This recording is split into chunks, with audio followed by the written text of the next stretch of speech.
साल 2015 विनय रतन सिंह और चंद्रशेखर आज़ाद एक दलित अधिकार संगठन बनाते हैं। नाम रखते हैं भीम आर्मी या भीम आर्मी भारत एकता मिशन। उत्तर प्रदेश के मेरठ, मुजफ्फरनगर, शामली जिलों से होते हुए भीम आर्मी अब उत्तराखंड के दरवाजे पर भी दस्तक दे रही है और इस दस्तक को उत्तराखंड के लोगों तक पहुंचाने का काम कर रहे हैं उधम सिंह नगर के जिला अध्यक्ष अजय गौतम, जिनसे आज हम ढेरों सवाल करने वाले हैं। नमस्कार, मेरा नाम है संजू और आप देख रहे हैं द उत्तराखंड न्यूज। अजय गौतम जी, आपका बहुत स्वागत है द उत्तराखंड न्यूज पर। आपका भी बहुत बहुत धन्यवाद। उत्तराखंड न्यूज, आज आप लोग हमारे पास आए उत्तराखंड की जानकारी के लिए क्या है, और आप जो मेरे से क्वेश्चन करेंगे मैं आपका जवाब जरूर दूंगा। जी, सबसे पहला क्वेश्चन, भीम आर्मी क्या है और क्या सच में इसकी कोई ज़रूरत भी है? देखिए, मैं इस चैनल के माध्यम से बता देना चाहता हूँ, इसकी संगठन की बहुत ज़रूरत है आज का माहौल देखते हुए।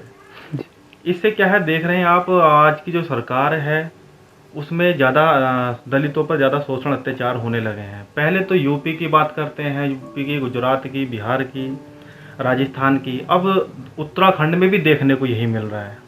काफ़ी सारे कांड ऐसे होते जा रहे हैं जो आज के 75 साल आज़ादी के बाद भी ये सब देखने को मिल रहा है, दलितों पे शोषण।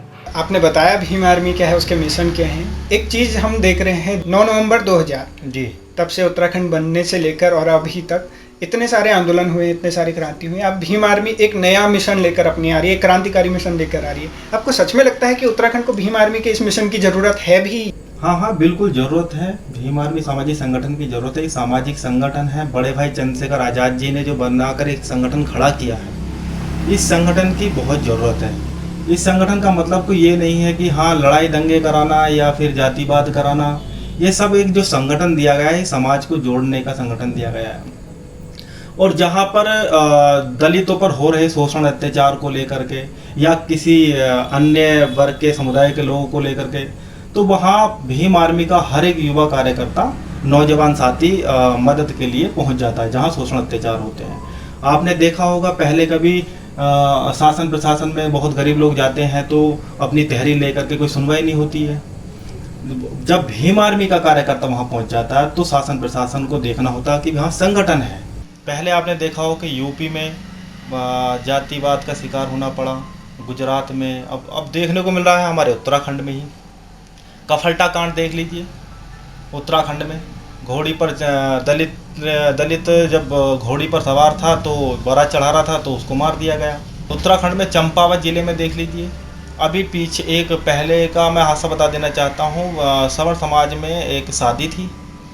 शादी में दलित वर्ग का एक व्यक्ति गया और उन्हें पता लगा कि हाँ, ये दलित है, तो उसको पकड़ करके उसको इतना मारा, उसको कमरे में बंद रखा कि वो सुबह जब उसको अस्पताल ले जाया गया तो मर गया। ठीक, अब दूसरी घटना सुनने को मिल जाती है चंपावत में। वहाँ पर एक स्कूल में एक भोजन माता को रख दिया जाता है, दलित को, और वहाँ सवर्ण समाज के जो बच्चे हैं, उन बच्चों ने उस भोजन माता का खाना नहीं खाया। ये तो अभी हाल फिलहाल की ही बात है। भोजन माता का खाना नहीं खाया तो बच्चों ने इस पर बहुत बवाल मचा। फिर तो उसके बाद फिर यहाँ की जो सरकार है, उन्होंने उस भोजन माता को हटा दिया। देखो, ये गंदी मानसिकता, कितनी गंदी मानसिकता है। जबकि भारत देश में सभी नागरिकों को आज़ादी है। ये संविधान कहता है सर्व समाज को आज़ादी है, हर वर्ग के समुदाय के लोगों को एक साथ रहने का अधिकार है, ऊंच नीच भेद भावनाओं को ख़त्म कर देना चाहिए। तो यहाँ की सरकार ने उस महिला को हटा दिया। फिर इस पर बहुत विरोध प्रदर्शन किया हमने, भीम आर्मी सामाजिक संगठन में इसमें आंदोलन किए। ठीक, उस भोजन माता को दोबारा रख दिया गया। देखिए, अभी हाल फिलहाल की घटना क्या है। अल्मोड़ा ज़िले में जगदीश चंद्र नाम के व्यक्ति ने सवर्ण समाज के एक लड़की से शादी की। शादी करने के बाद उस लड़की ने अपने बचाव के लिए एक तहरीर सौंपी थाने में। उसमें लिखा गया था कि अगर मैंने जैसे दलित समुदाय के व्यक्ति से शादी की है तो मुझे आगे कोई दिक्कत ना रहे, कोई परेशानी ना हो, और मेरा बचाव, मेरी देखभाल के लिए मतलब मैंने आपको ये तहरीर दी है, थोड़ा ध्यान कर लेना। तो उसमें जब ये तहरीर दी गई तो उसके बावजूद भी फिर भी लड़की के परिवार वालों ने उस व्यक्ति को मार दिया जान से। उसमें भी देखो भीम आर्मी आंदोलन कर रही है, और ये देखो उत्तराखंड में भी हो रहा है, जातिवादी का शिकार होना पड़ रहा है। तो ये बहुत बहुत बेकार की बातें हैं, गंदी मानसिकता के लोग ही ऐसी बातें करते हैं। और जबकि सबको एक समान रहना चाहिए। और उस महिला ने अगर शादी की है, उस महिला ने अगर शादी की है तो अपनी मन मर्जी से की है जी। उसका मन था कि हाँ मैं शादी भी करूं। अब उसे क्या पता कि हाँ हादसा ये हो जाएगा, पर वो गंदी मानसिकता के लोग ठहरे। वर्ण व्यवस्था एक हिंदू समाज का एक अभिन्न अंग है, और हम देखते हैं कि भीम आर्मी 2015 से जब से बनी है, कभी हाथरस का मामला हो, चाहे वो उत्तराखंड में जगदीश चंद्र का मामला जी। हो, हम देखते हैं कि भीम आर्मी का अक्सर टकराव होता है वर्ण व्यवस्था को लेकर। लेकिन जब हम इसको एक स्ट्रक्चर फॉर्म में देखते हैं तो हम देखते हैं कि भीम आर्मी दलितों की बात करता है, एसटी एससी की बात करता है, ओबीसी की बात करता है, या फिर अनुसूचित की बात करता है, और एक तरफ स्वर्ण समाज को अलग रख देता है। अब इस तरीके से अगर हम देखें तो ये लगता है कि भीम आर्मी भी कहीं ना कहीं जातिवाद कर रही है। अब ये जो जातिवाद का स्ट्रक्चर फॉर्म है, ये सिर्फ राजनीतिक फायदे के लिए है या फिर कुछ और भी है? भीम आर्मी का मिशन क्या है? देखिए, मैं इस चैनल के माध्यम से बता देना चाहता हूँ, ये जो हमारे देश में जो वर्ण व्यवस्था है ना, ब्राह्मण क्षत्रिय वैश्य शूद्र अतिशूद्र, ये वर्ण व्यवस्था ही गलत मैं मानता हूँ। इस चीज़ को, ये वर्ण व्यवस्था नहीं होनी चाहिए। जी। जाति तो इंसानों की जानवरों की होती है। जैसे आपने देखा होगा, हाँ यहाँ पर हाथी है, ठीक, अगर विदेश में भी आप देखोगे तो हाथी वहाँ काला भी होगा, गोरा भी होगा, कहेंगे तो उसको हाथी ही। हाँ बिल्कुल। ठीक है, अगर कुत्ता है तो कहेंगे उसको कुत्ता ही कहा जाएगा ना। हाँ। तो जाति तो जानवरों की पाई जाती है, इंसान तो सभी एक है ना, चाहे देश इस हमारे देश में हो चाहे बाहर देश में हो। तो मैं इस वर्ण व्यवस्था को मैं ठीक नहीं मानता हूँ। और मैं आपको बता देना चाहता हूँ, जहाँ ऐसा कुछ नहीं है कि सवर्ण समाज के लिए नहीं बोलती भीम आर्मी। ऐसे बहुत से मुद्दे आए हैं जो सवर्ण समाज के लिए बोला जाता है, जो गरीब लोग होते हैं उनके साथ भी खड़ी है भीम आर्मी, हर व्यक्ति के साथ खड़ी है। शोषण अत्याचार जहाँ होगा वहाँ भीम आर्मी लगातार खड़ी रहेगी। और राजनीतिक मुद्दे देखो, ये तो कह दिए जाते हैं, हाँ राजनीतिक मुद्दे। अब आपने देखा होगा हाथरस वाली कहानी, भाई कोई ना कोई तो उस घटना को लेकर के जाएगा, अगर जाएगा तो उसके इंसाफ की बात तो करेगा। अब क्या है, शासन प्रशासन सरकार में रहते हुए बहुत सारे ऐसे केस होते हैं जिनकी फाइलें दबा दी जाती हैं। ठीक है, तो इसलिए हमारा कहने का मतलब ये है, अगर हम जाते हैं वहाँ, मुझे तो कोई दूसरा संगठन ऐसा भीम आर्मी के अलावा कोई दूसरा संगठन ऐसा दिखता नहीं है जो गरीब पर हो रहे अत्याचार का मतलब अच्छी तरीके से उनकी सपोर्ट कर रहा हो। और हमारा एक संगठन ऐसा है, बड़े भाई चंद्रशेखर आज़ाद जी ने जो संगठन बनाया है, ये ऐसा संगठन है, हर एक को पावर मिल रही है, हर एक न्याय के खिलाफ आवाज़ भी उठाई जा रही है। और आपने देखा होगा, जैसे एक मनीषा कांड हुआ हाथरस वाला ही, तो दलितों ने आवाज़ उठाई और भी बहुत से लोगों ने आवाज़ उठाई। शासन प्रशासन क्या करता है, सरकार क्या करती है, उन्हीं लोगों को जो आवाज़ उठाने का काम करते हैं, उन्हीं को लोगों पर उन्हें लाठियाँ मारते हैं। ठीक, लाठियाँ मार करके डंडे चार्ज कर आकर के उनका मुकदमे ला करके उनको जेल में डालने का काम करते हैं। तो देखिए, संगठन कोई गलत चीज़ नहीं है, ये सभी के लिए फ़ायदेमंद है। जहाँ राजनीति की जरूरत पड़ेगी वहाँ राजनीति भी होगी। ऐसा नहीं है कि हाँ भी किसी मामले को लेकर के राजनीति करें, तो हमारा ऐसा संगठन नहीं है। ये सभी के लिए सब समान संगठन है, और इसमें कोई जातिवाद का कोई ऐसा कुछ नहीं है कि हाँ कुछ लोग कहते भी यहाँ के यहाँ भीम आर्मी दबंग है या ऐसा कुछ है, ये ऐसा कुछ नहीं है। आप देख रहे होंगे उत्तराखंड में, मेरे को सोशल मीडिया के माध्यम से देख रहे होंगे, जहाँ शोषण अत्याचार होते हैं हम तुरंत जाते हैं वहाँ। शासन प्रशासन का तहरीर देने के बाद में शासन प्रशासन का इतनी जल्दी कोई व्यक्ति नहीं पहुँच पाता जितनी जल्दी भीम आर्मी का कार्यकर्ता नौजवान साथी पहुँच जाता है। जी। जब से उत्तराखंड बना है, कभी बीजेपी कभी कांग्रेस, जी, इन्हीं तक सीमित रहा है उत्तराखंड की राजनीतिक पार्टियाँ। जी, अभी बीच में आम आदमी पार्टी ने भी यहाँ पर कोशिश करी थी, लेकिन परिणाम मतलब आप जानते हैं कैसे रहे। जी। आपको लगता है कि भीम आर्मी यहाँ पर अपनी कदम रख पाएगी, या फिर क्या क्या मुश्किलें यहाँ पर आने वाली हैं, क्या क्या चुनौतियाँ आने वाली हैं भीम आर्मी के लिए, अगर वो उत्तराखंड में जी एक पार्टी के रूप में उभरना चाहती है तो? जी, अभी देखिए, उत्तराखंड में कांग्रेस रहती हुई आई है। हाँ। और बीजेपी चल रही है। और मैंने पहले भी मैं आपसे सवाल कर चुका हूँ कि जो कांग्रेस और बीजेपी है ये दलितों के हितों की पार्टियां नहीं हैं, और दलितों को कोई नहीं आगे बढ़ाना चाहता कि ये लोग आगे बढ़ें, ये लोग आगे तरक्की कर पाएँ या इनका कोई नेता बने। ठीक है, तो ये संगठन है, चल रहा है, लोगों की मदद की जा रही है। लोगों को लगेगा स्वयं कि हाँ यार ये संगठन भीम आर्मी भी कोई है जहाँ गरीब लोगों की मदद की जाती है, आदि पिछड़े सभी लोगों की मदद की जाती है।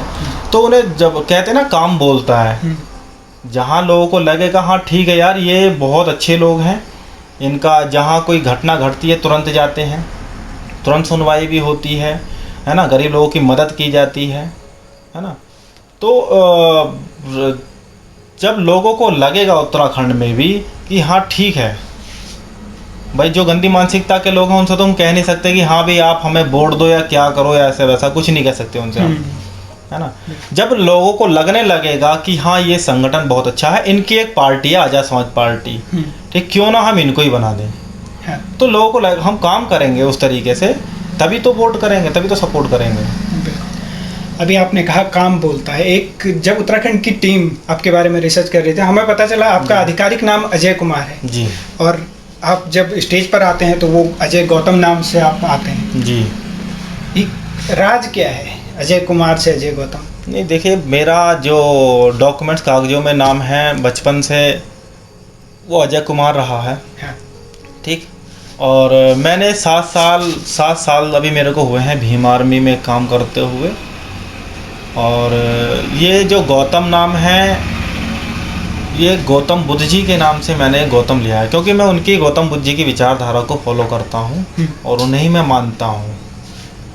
क्या उनकी विचारधारा है और किस तरीके उनकी जो विचारधारा है वो मुझे बहुत अच्छी लगती है, तो मैंने सोचा कि ठीक है गौतम उनके नाम पर ही रख लिया जाए, तो गौतम उनके नाम पर रखते हैं हम। एक बहुत ज्वलन मुद्दा है आरक्षण।